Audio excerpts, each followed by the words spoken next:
Most folks, when I say I have a flower farm, they say, oh. What? You farm flowers? Like, that's a thing? Oh, it's amazing, so beautiful. So dreamy. Oh my God, you get to play in the flowers all day. It's not just playing with flowers. You tired? It's Sunday. Yeah, it's Sunday. People make it look really glamorous on Instagram where they're floating around with dresses. If you're a flower farmer, you are in a pretty dress wafting around your field. Blowing dress. Walking around with your pet butterfly in a sundress. Dancing in the field. In a nice, cute little wicker basket, just collecting beautiful flowers.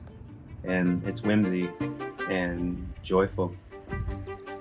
People don't see all of the work behind it. Because it's flowers, because it's beautiful. It looks like a magic life. Yeah. And it's a real life. All right, guys, this is how I look spending the last 3 hours working outside. The bees, the hot, the sweat. It's too hot. It's too hot to pick flowers. Up at 2 o'clock in the morning in the wintertime, brushing snow off of your tunnels, trudging around in the mud most of the time. The mice have eaten all the tulips. Bugs over here, and I got flooding over here. I'm surrounded by bits of plastic and hose pipe, and it's not pretty. Time to go shower. Do you really want my job? Do you know what my job is? We play into this vision of pretty, wafty, that the job is part of the aesthetics of the flowers, because that brings people in. That brings people into the story. But it does mean that that story gets warped and changed. What it really looks like to grow flowers, all of the setbacks and crop losses and stress and gray hair and sunburn and just all of it. I don't know, there is so much beauty in that, the toil. Just look in the tree.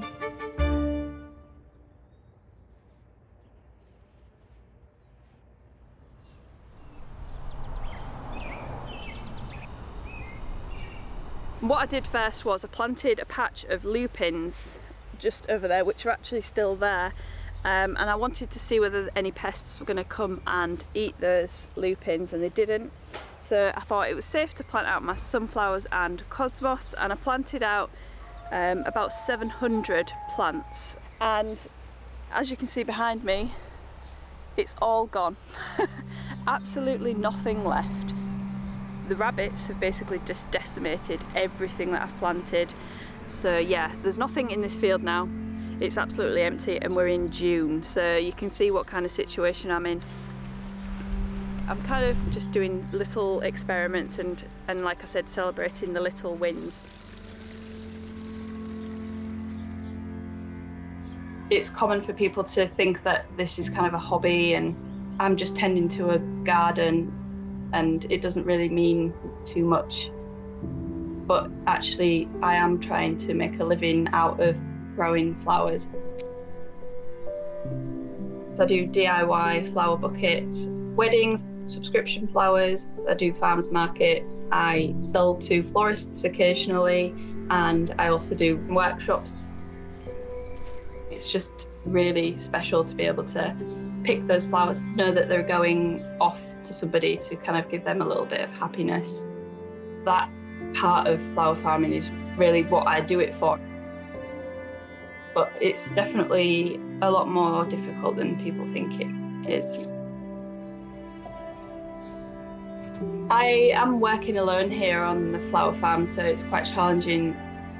When something goes wrong, you have to grit your teeth and just do it all over again and try and make it work a second time.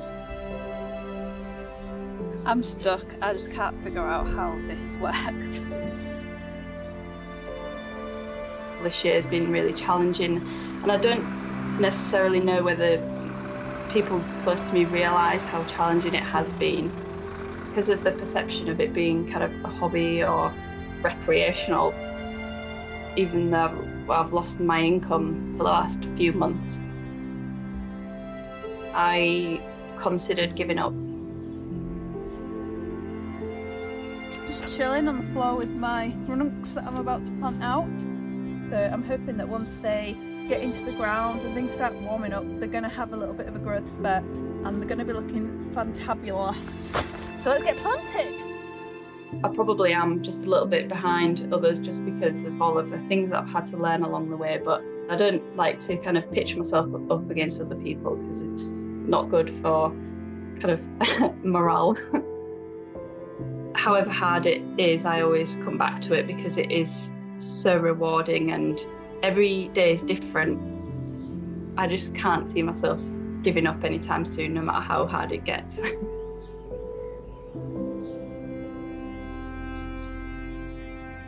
Is flower farming hard? Well, it's much harder than I thought. There you go. Not very Instagrammable. But then I am naive and an optimist. So those two things make me think, wow, how hard could it be? I'm just going to plant 10,000 dahlias and just water them and then it will all be fine. I think a bit of naivety is not a bad thing, actually. It can be painful, but... I'm a caregiver to this farm, you know, and that comes with consequences. It's so all or nothing. You don't get a break. I feel like person who ride on two horses in the same time. I sleep work and I eat work. It's constant walking, it's constant bending up and down, constant lifting things. On an ordinary day, like a perfectly ordinary day, I'll walk about 8 miles, just going round and round and round and round and round.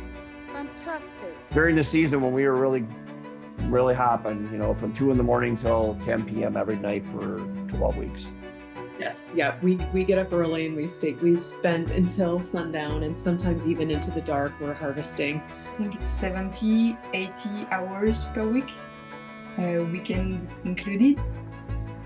Farmers are just really bad at math. Instead of working 9 to 5, they work 5 to 9. So it's hard on the body. What people say all the time about kids is the days are long, but the years are short. And I feel like that idea is very true in farming. Yep. So I have a toddler and my partner works away for half the year. He works abroad. So I have to navigate quite a lot of just parenting, but with the business. Okay, making with my daughter. I was 21 when we started and my friends were still out partying. I kind of resented the farm for making me grow up so fast. My friends have shifted. You know, most of my friends are farmers. That's the face of somebody who wants to get back to work. The community has a lot of resources now, especially for small farms, on how to grow in their backyard, how to small scale farm. The missing piece really is the business portion of how to help people through that, whether it's insurance, loans. As well as trying to manage the marketing and the sales. What website are you going to use? Taxes, accounting, are you going to stay sole proprietor? Are you going to go LLC? I mean, just all of these things that are not just about the flowers. When you're the business owner, it's like you're everything. And so I think in a way it's really challenging, but it's also a unique opportunity to be able to tailor these experiences exactly how we want them and to infuse them for us with that level of intention. There were times when I'd be like, the farm always wins. You know, I have to like kind of change my mindset about that, because if it's you against the farm, then it's not gonna work out, you know? There's always still days where you're just like, maybe it'd be easier if I just clocked out. But then that's what I think about of like, what else would I want to be doing? Nothing else. There's nothing else.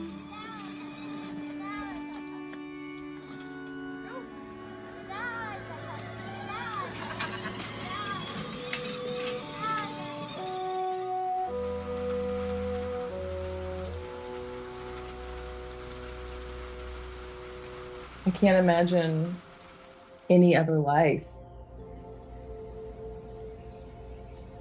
Once I got into college, instantly started working on an organic farm. That just kind of trickled on to a couple more farms and moved to California, where Steve and I met.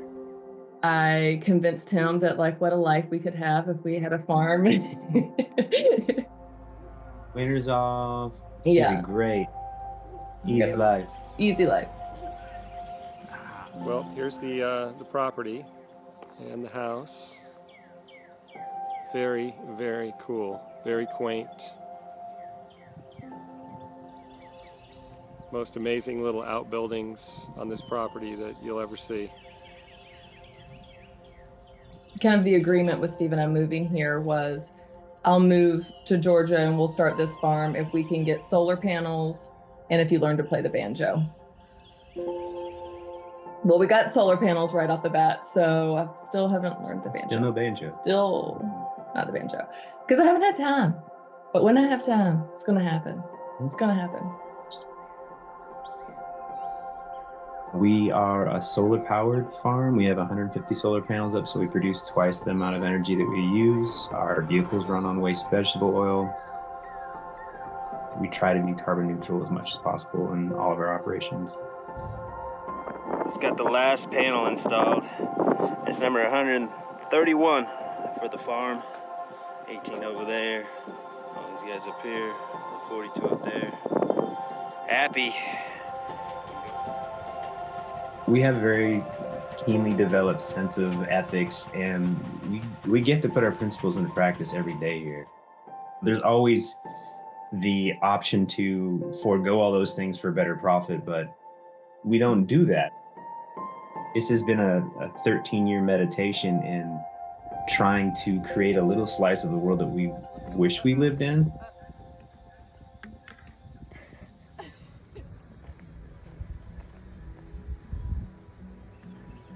But I'm constantly in a mild state of panic trying to like cover all the bases and make sure all the fires are out.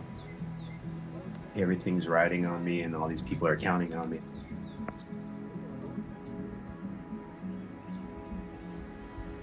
When you start your own farm, you have no 401k. I mean, there's no health care. There's none of that. And then all of a sudden you see the clock ticking and the time running out on how many years you can physically do this job. I'm living in a very beautiful place, but it tends to be something that I can overlook. It's on. Check out them sons of guns. This is huge. Going fishing. Caught fish. It's at golden handcuffs, I guess. It's a beautiful life in a lot of ways, but you are full on trapped in it. There's no hobbies. There's no time for friends or family. We're in it all day, every day, all year.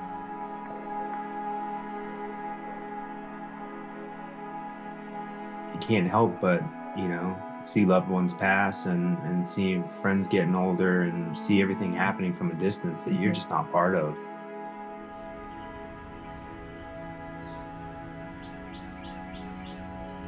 You sometimes question, I know our life is beautiful and we're doing good things that we care about and people seem to really appreciate what we're doing, but was it worth missing out on everything that people value in their personal lives, because we have pretty much given all that up.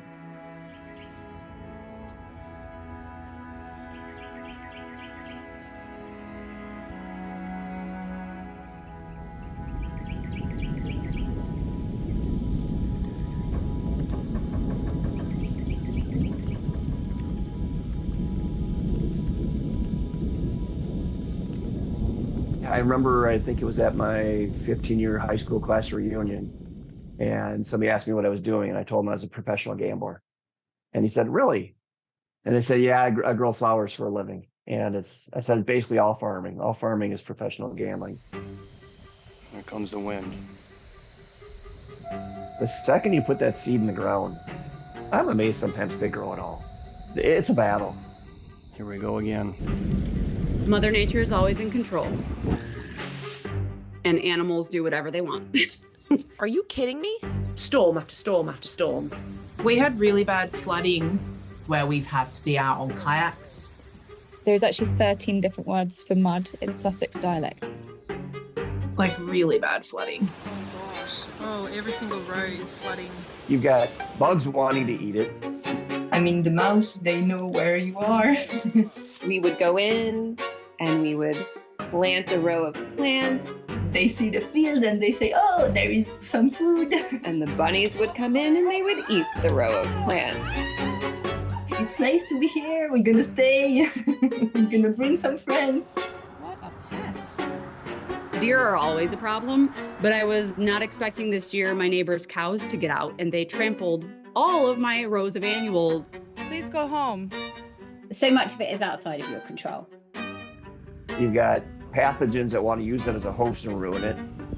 This year there was a huge windy night, and all the field They let was down. We lost the plastic roofs off the greenhouses multiple times. The weed membrane that we had down just being up in the trees. I mean, it's in the trees. It's too dry, so you got to try to irrigate, or it's too wet, and you can't do anything about that at all because you can't stop it from raining. Wildfire risk and smoke is kind of a yearly dance. I couldn't harvest flowers because they had, ash this thick. I will say we just had the hurricane come through, which messed some more stuff up.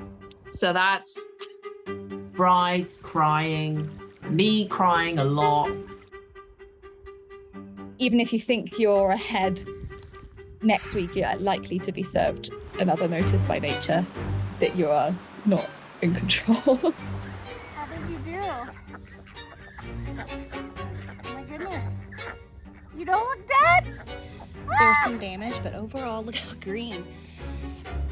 Finally, someday you get this beautiful flower, you're like going, Wow. you're a winner. Wow. You ran the gauntlet and you made it. They survived, y'all.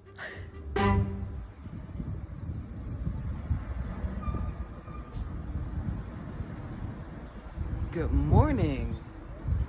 It is Cinco de Mima. Yep, my birthday today.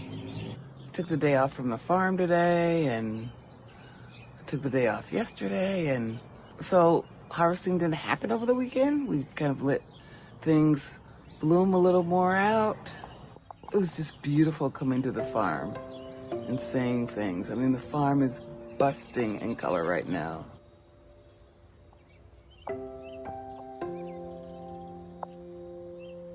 And people are like, oh, there's no balance in farming, da, da, da. I disagree with that. I think you need to make one. I do believe farming will kill me, but I'm still trying to work at having some kind of balance. Both of my parents are very, very successful people. My mother was with the Carter administration. My father was the first African American to break the glass ceiling in corporate America. I come from parental figures who were really movers and shakers among African American people. They wanted me to do anything but farm. They didn't want to see me work that hard. And when you're African American and say you're a farmer, there's a stigma that comes with that. I mean, there's still this real undertone of this not being an acceptable profession. I'm a Taurus, so I'm really stubborn. Once I bite onto something, it's over, it's done. And flowers were that for me. I was just locked into my passion. It's part of me. Hi, I wanted to come on this afternoon and wish you all a happy National Agriculture Day. That's what today is. I want you to really think about how much agriculture is involved in our life that we really just take for granted. I want you to reach out and touch your farmer today. Don't touch your farmer today. Text, email, buy their products, get out there and really let them know that you're thinking about them today. Really important. Thank you and happy day.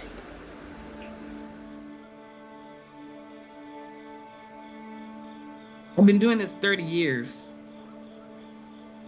I've spent a lot of years being the only raisin in the oatmeal, right? Having to let go of all of that trauma and all that stuff that came before us around farming and working the land. I mean, I never realized how lonely I was, really. That it's lonely.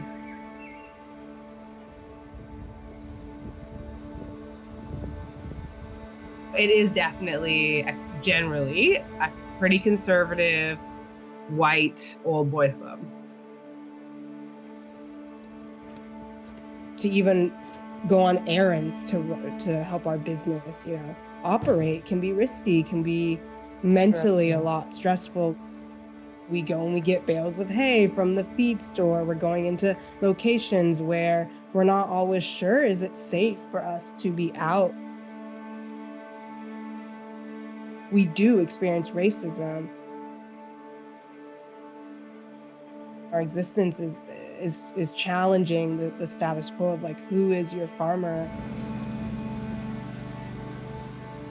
Millennials and younger increasingly look like us and embody identities that we embody, And so as there's this massive changing of the guard, as the boomer generation retires out of farming, new farmers are gonna have to look like us. Seeds of social change.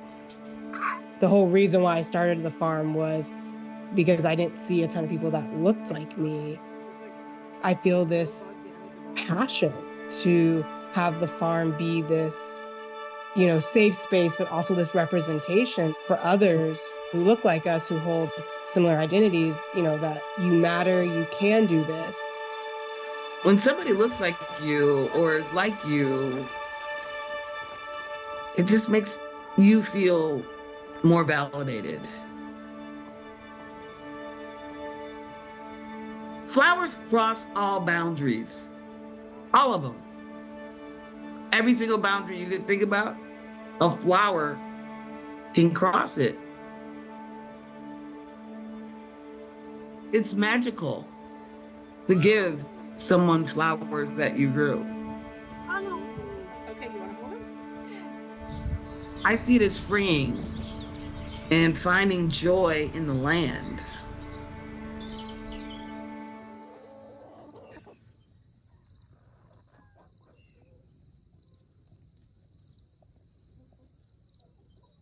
My grandparents were leaders in the community. I feel that sense of needing to stand up, be a part of this community, and to say that I came from farmers and I am proud. I got to witness firsthand all of the work. My grandpa would go out in the morning at 5 a.m. and he would not come back inside until 9 or 10 p.m. at night. To see how hard he worked, to see how much he looked at the weather every day. We do this today. We're constantly looking at the weather, seeing when rain's coming, seeing how warm it's going to be. Those are the things he did. It was a gorgeous March day. It was our son's birthday that day, and he had 4 friends over.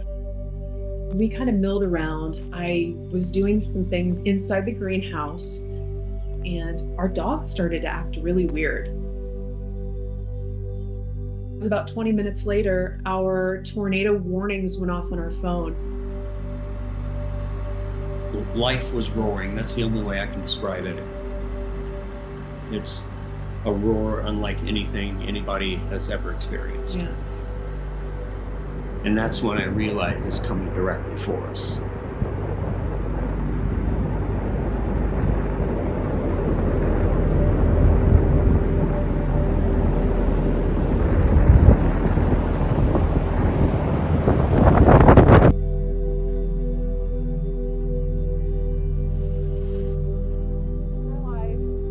We're alive. We're alive, but barely.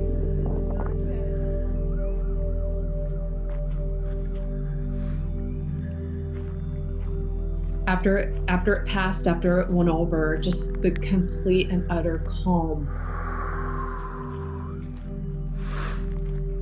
Quiet, still, nothing. It was absolutely silent. It was eerie. I looked out the back door at the greenhouse that I had just been in. It was gone.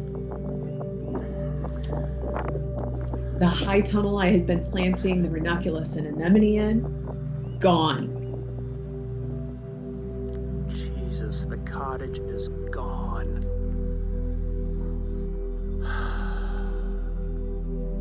Only because the house survived, that's the only way we survived. It's an absolute miracle.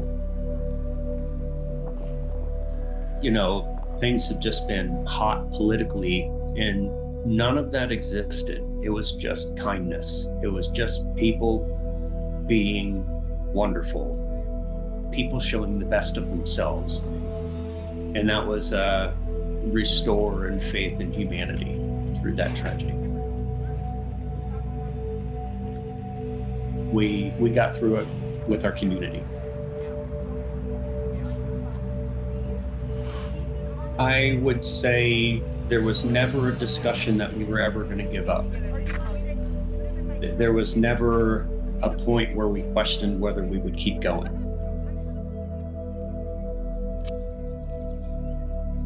How do you eat an elephant? One bite at a time. Yeah, one hard thing at a time. This was our farm. This is the place we love. The flowers would come up no matter if we had structures here or not. Flowers want to grow. No matter what, they want to grow.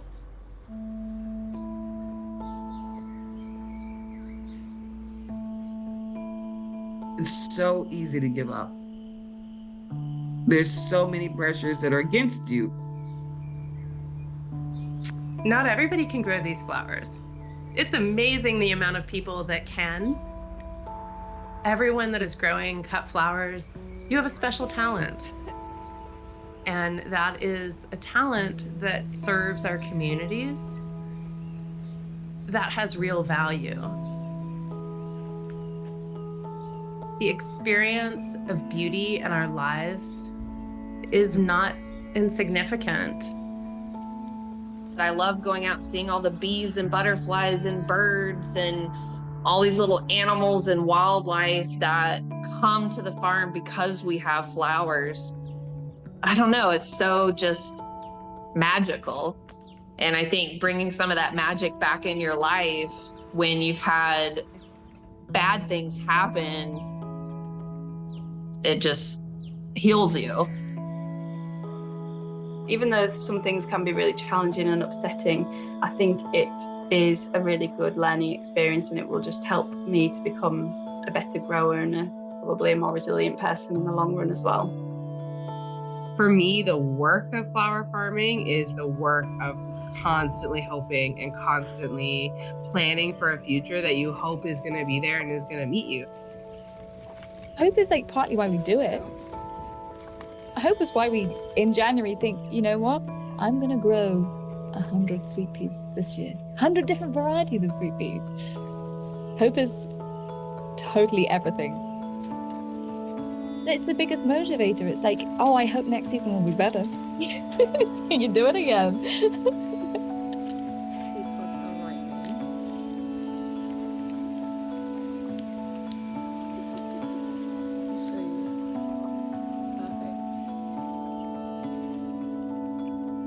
I think I start every year filled with hope. This vision of what you want to create or grow. But I've been doing it long enough that I know that it's not going to go according to plan.